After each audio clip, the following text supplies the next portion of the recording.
एक बार जोरदार नारा लगाएंगे, भारत माता की इंकलाब, आम आदमी पार्टी जिंदाबाद। मंच पे आसीन दिल्ली के हमारे माननीय विधायक संजीव झा जी, माननीय विधायक विशेष रवि जी, उत्तर प्रदेश के सह प्रभारी अनिल झा जी,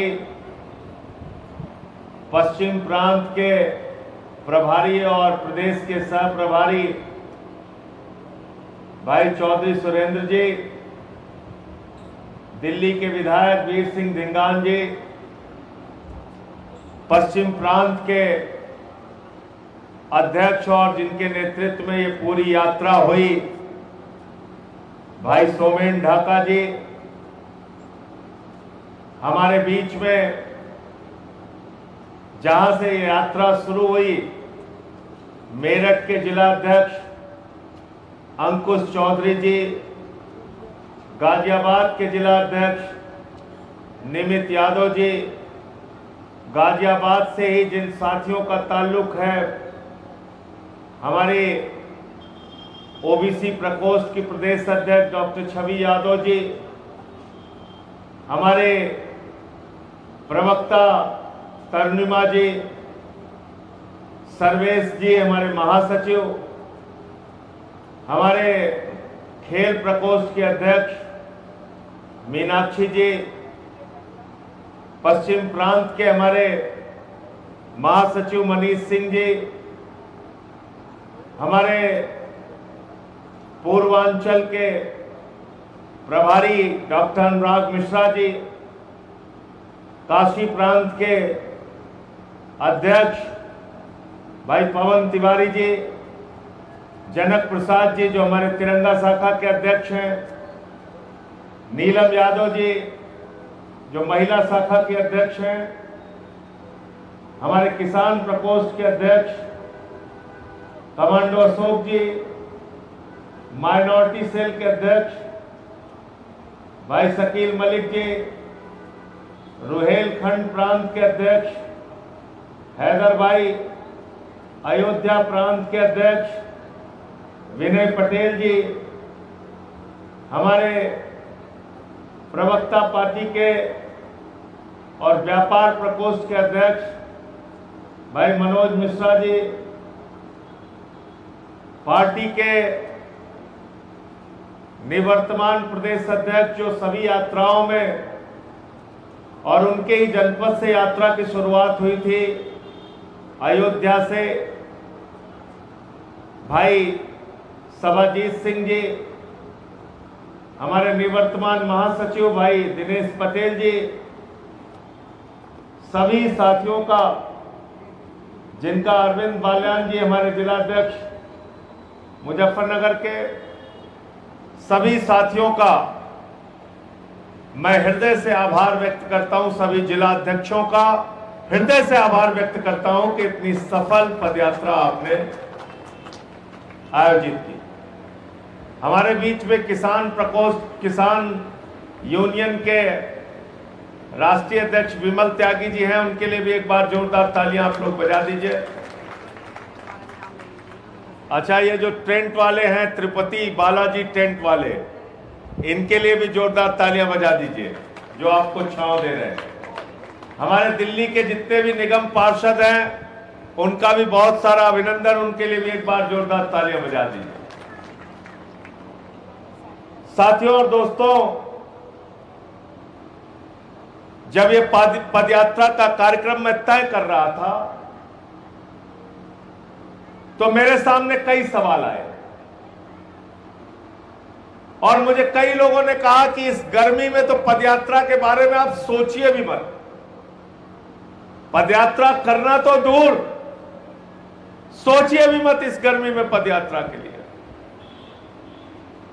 45 डिग्री टेम्परेचर होगा, 47 डिग्री टेम्परेचर होगा, पारा 50 तक पहुंच जाएगा। पदयात्रा मत करो। मैंने उस दिन अपने मन में सोचा, अगर इस देश के लोगों को जगाना है, हम बातें तो कहते हैं खून और पसीना बहाने की, खून तो छोड़ो, खून बाद में बहा लेंगे, पहले पसीना बहाने के लिए तैयार होना पड़ेगा। और इसलिए अगर नौजवान की बात आप करते हैं, किसान की बात आप करते हैं, माताओं बहनों के मुद्दे को अगर उठाना चाहते हैं, तो इस धूप में चलकर आम आदमी पार्टी के शेरों ने यह साबित किया कि अभी पसीना बहा रहे हैं, जरूरत पड़ेगी तो खून भी बहाने का काम करेंगे। और जैसा मैंने बार बार कहा, मुझे अपने उन साथियों से ज्यादा ऊर्जा मिलती है जो अभाव में भी अपनी जिंदगी बिताते हैं, लेकिन पार्टी के लिए दिन रात समर्पित रहते हैं, दिन रात। हमारे बीच में सेना के जवान भी बैठे हुए हैं। हरेंद्र भाई का मामला मैंने देश की सदन में उठाया था। चंदू चौहान जी यहां पे बैठे हुए हैं, उनका भी मामला मैंने कल सुना और कल उनके लिए प्रेस कॉन्फ्रेंस करके उनका भी मामला, जवानों का मामला मैं प्रेस वार्ता करके उठाने का काम करूंगा। इस देश का जवान जो सरहदों पर रह के भारत माता की रक्षा करता है, -50 डिग्री टेम्परेचर में सियाचिन में भारत की रक्षा करता है, +50 डिग्री टेम्परेचर में जैसलमेर में रह के भारत की रक्षा करता है, उस जवान के साथ नौकर जैसा व्यवहार किया जाएगा तो इस बात को आम आदमी पार्टी कतई बर्दाश्त नहीं करेगी। हम लोगों ने सदन में यह मामला उठाया, आगे भी इसको उठाएंगे। साथियों और दोस्तों, जब हम नौजवान की बात करते हैं तो अभी पेपर लीक का मुद्दा बहुत गर्म है, लेकिन जरा आप सोचिए, कल्पना कीजिए, उत्तर प्रदेश में क्या क्या लीक नहीं हुआ। लेखपाल की परीक्षा हुई, पेपर लीक हो गया। सिपाही की परीक्षा हुई, पेपर लीक हो गया। दरोगा की परीक्षा हुई, पेपर लीक हो गया।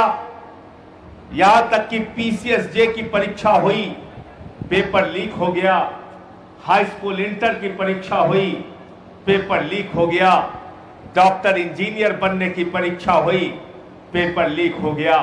और अभी तो नीट की परीक्षा का पेपर लीक हुआ। 22 लाख नौजवानों की जिंदगी बर्बाद हो गई। यह इसलिए हो रहा है कि इस देश का नौजवान सड़कों पर नहीं उतरता।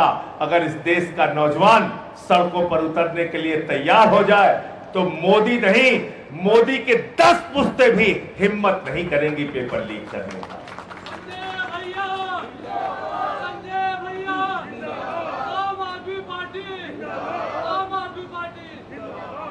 22 लाख में 2 लाख नौजवान अगर सड़कों पे आ जाए